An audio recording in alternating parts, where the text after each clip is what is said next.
Hello everyone, welcome back to my channel Taron Tishan kitchen ব্লগে আপনাদের সবাইকে জানাই আবারও স্বাগত। আজকে আমি একটা নতুন ভিডিও নিয়ে আপনাদের মাঝে চলে এসেছি।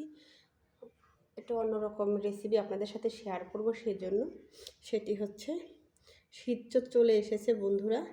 শীতের সময় দুধ পিলি পিঠা না খেলে নয়, তার জন্য দুধ পিঠা বানাবো। তার জন্য নিয়ে নিয়েছি হাফ কেজি চাউল। এটা আমি ভালো করে ধুয়ে পরিষ্কার করে 1 ঘন্টা ভিজিয়ে রেখেছিলাম। এটাকে এখন আমি ব্লেন্ড করে নেব। নিয়ে নিয়েছি একটা ব্লেন্ডার জার, তার মধ্যে কিছু পরিমাণ চাল আমি দিয়ে নেব। আমি এটা সরাসরি ব্যাটার তৈরি করে নেব, কোনো রকম চালের গুঁড়া তৈরি করব না। দিয়ে নিচ্ছি, দিয়ে নেব সামান্য পরিমাণ পানি,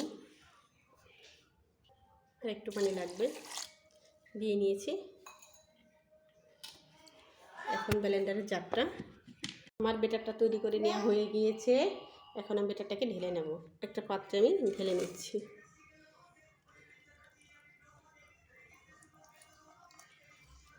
ব্লেন্ডার জার ধুয়ে একটু পানি দিয়ে নিচ্ছি। দিয়ে নেব স্বাদ মতো লবণ, 4 চামচের 2 চামচ দিয়ে নিচ্ছি। ঘনত্ব একদম পারফেক্ট ফুলকো চিতল হবে।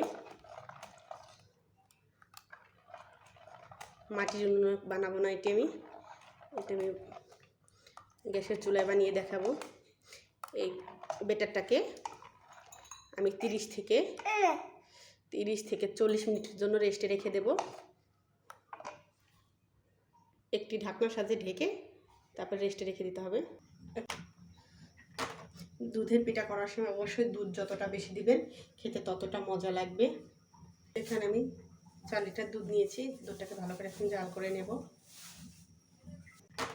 দুধের পিঠা করার সময় অবশ্যই দুধ যতটা বেশি দিবেন খেতে ততটা মজা লাগবে। এখানে আমি 4 লিটার দুধ নিয়েছি। দুধটাকে ভালো করে এখন জাল করে নেব। দুধটায় বলক চলে এসেছে, ভালো করে ফুটিয়ে জাল করে নেব। দেখেন কীভাবে টকবগিয়ে ফুটছে দুধটা।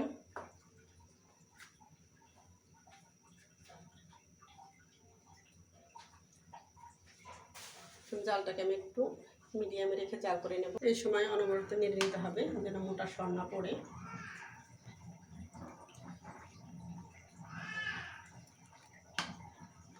পিঠা খেতে কে ভালোবাসেন বা কারা অবশ্যই কমেন্ট করে জানাবেন। আমার ভিডিওটি ভালো লাগলে লাইক কমেন্ট শেয়ার করবেন, সাবস্ক্রাইব করে আমার চ্যানেলের সাথে থাকবেন। পাশে থাকা বেল বাটনটি প্রেস করে দিবেন। এভাবে করে জাল করে নেব।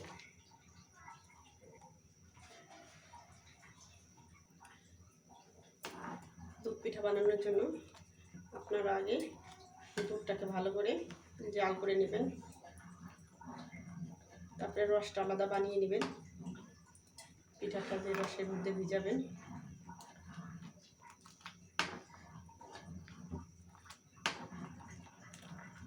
অনবরত নাড়তে থাকবেন।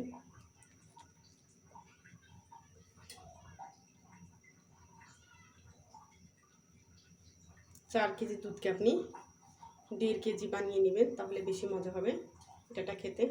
নিয়ে নিয়েছি গুড়, একটা গ্রেটার নিয়ে নিয়েছি একটা কড়াইতে। এখন গুড়টাকে আমি ভালো করে গ্রেট করে নেব।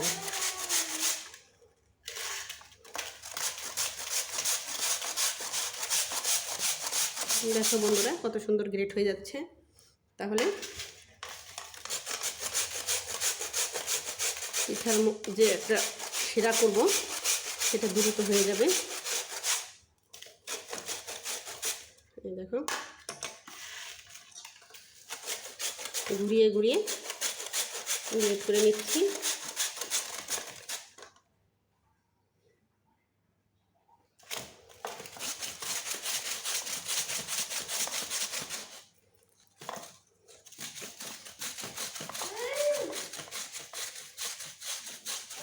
দেখো কত সুন্দর গ্রেট করা হয়ে যাচ্ছে।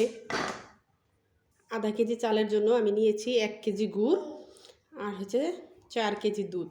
এখন আমার গুড়টা ভালো করে গ্রেট করে নেওয়া হয়ে গেছে। এখন এটাকে একটু পানি দিয়ে জাল করে নেব। একটা কড়াই বসিয়ে দিচ্ছি চুলার মধ্যে, জালটা হাই হিটে থাকবে। রসটাকে ভালো করে নেব, যে জাল করে নিলে দেখুন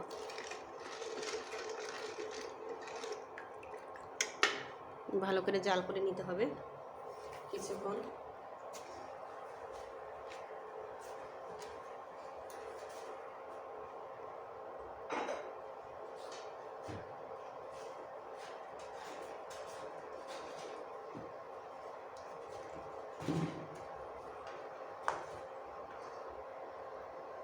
রসটা প্রায় হয়ে গিয়েছে। এর মাঝামাঝিতে আমি দিয়ে দিব 1 খণ্ড দারচিনি, দিয়ে দেবো 2টা এলাচ, 2টি তেজপাতা দিয়ে আবারও ভালো করে এটাকে জাল করে নেব।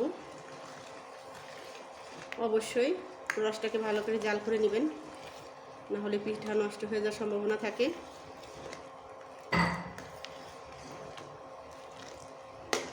এটাকে এখন আমি আধা ঘন্টার মতো জাল করে নেব। আবারও দেখো, আবারও ফিরে এলাম আধা ঘন্টা পরে। কত সুন্দর ঘন হয়ে গিয়েছে, রসের কালারটা দেখো, একদম খাঁটি খেজুরের গুড় দিয়ে তৈরি।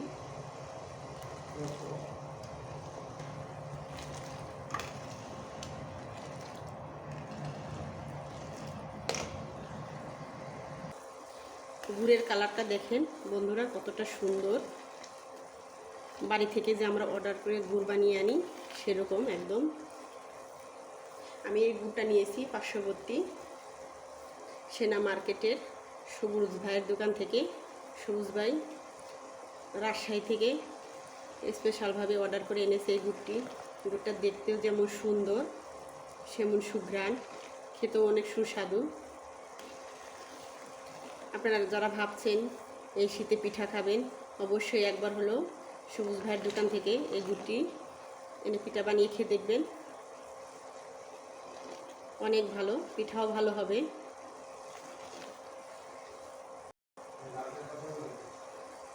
এই গুড়টা হচ্ছে নিয়েছি আমি জাজিরা সেনানিবাসের পাশে সেনা মার্কেট থেকে। ভাইয়ের দোকানটা সেনা মার্কেটের মধ্যেই। সবুজ ভাই থেকে নিয়েছি গুড়টা, দেখেন কতটা সুন্দর। আমি 1 কিলো গুড় নিয়েছিলাম, পুরা ঘর মোমো করছে ঘ্রাণে। আপনারা যারা নিতে চান অবশ্যই সেনা মার্কেটে এসে যোগাযোগ করবেন। সবুজ ভাইয়ের দোকানে পেয়ে যাবেন সুস্বাদু একদম ফ্রেশ টাটকা খেজুরের গুড়, একদম সুলভ মূল্যে পাবেন।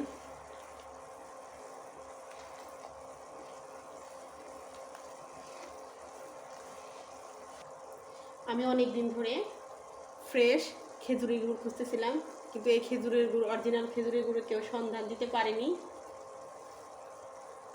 অনেক খোঁজাখুঁজি করার পর আমাদের জাজিরা পার্শ্ববর্তী জাজিরা ক্যান মার্কেট আমি গুড় সবুজ ভাইয়ের দোকান থেকে সংগ্রহ করেছি।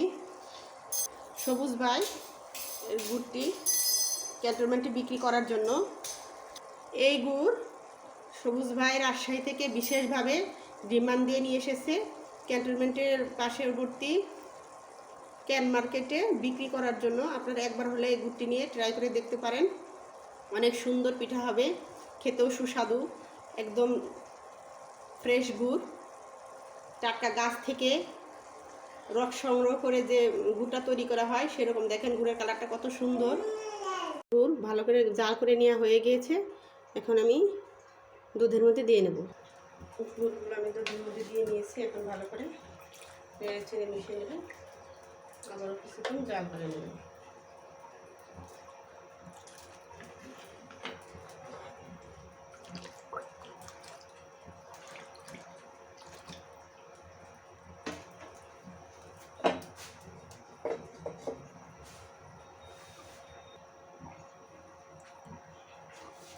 দিয়ে নিব এর মধ্যে 1/2 চামচ লবণ, দিয়ে আবারও ভালো করে নেড়ে চেড়ে নেব।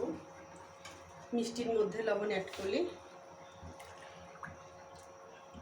মিষ্টিটা গাঢ় হয়, কড়া মিষ্টি হয় আর কি, গাঢ় না।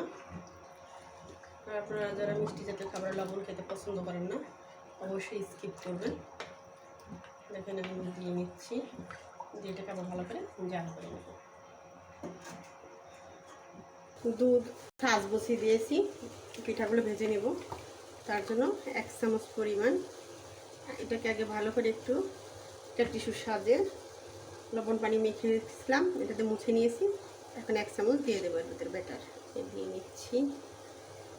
দিয়ে নিয়ে এটাকে একটা ঢাকনার সাহায্যে ঢেকে নেব।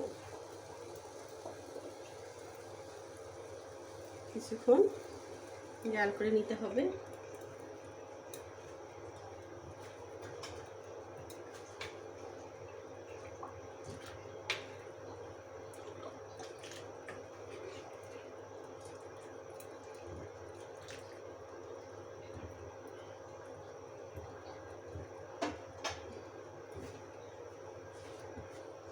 কিছুক্ষণের মধ্যে 2 মিনিটের মধ্যে পিঠাটি হয়ে যাবে। এখন ঢাকনাটা তুলে নেব, তুলে নিয়ে দেখব পিঠাটা হয়েছে কিনা। পিঠাটা হয়েছে। এখন পিঠাটাকে আমি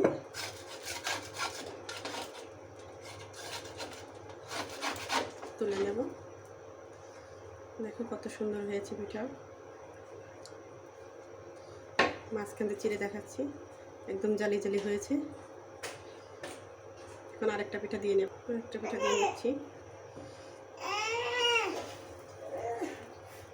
এখন আবার একটা ঢাকনার সাথে ঢেকে নেব। ঢাকনাটা তুলে নেব। পিঠাটা হয়ে গিয়েছে। এখন আবার তুলে নেব পিঠাটা। তুলে নিয়েছি। এখন আবার একটা পিঠা দিয়ে দিচ্ছি।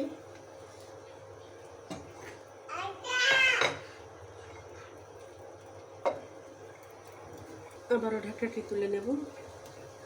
তুলে নিয়ে একটু বাকি আছে, এটা উঠাইতে উঠাতে হয়ে যাবে। দেখেন কত সহজে উঠে যাচ্ছে। এটাকে আমি তুলে নিচ্ছি। এভাবে আমি সবগুলো পিঠে বানিয়ে নেব। সমস্ত পিঠাগুলোকে আমি ভিজিয়ে নিয়েছি। সারা রাত এভাবে ভিজিয়ে রাখবো, সকালবেলা উঠিয়ে দেখাবো কতটা সুন্দর সফট হয়েছে।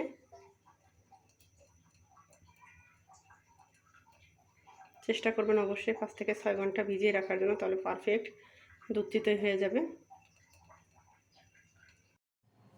সারা রাত ভিজিয়ে রেখেছিলাম পিঠাগুলো, দেখেন ফুলে একদম ভিজে ডাবল হয়ে গিয়েছে।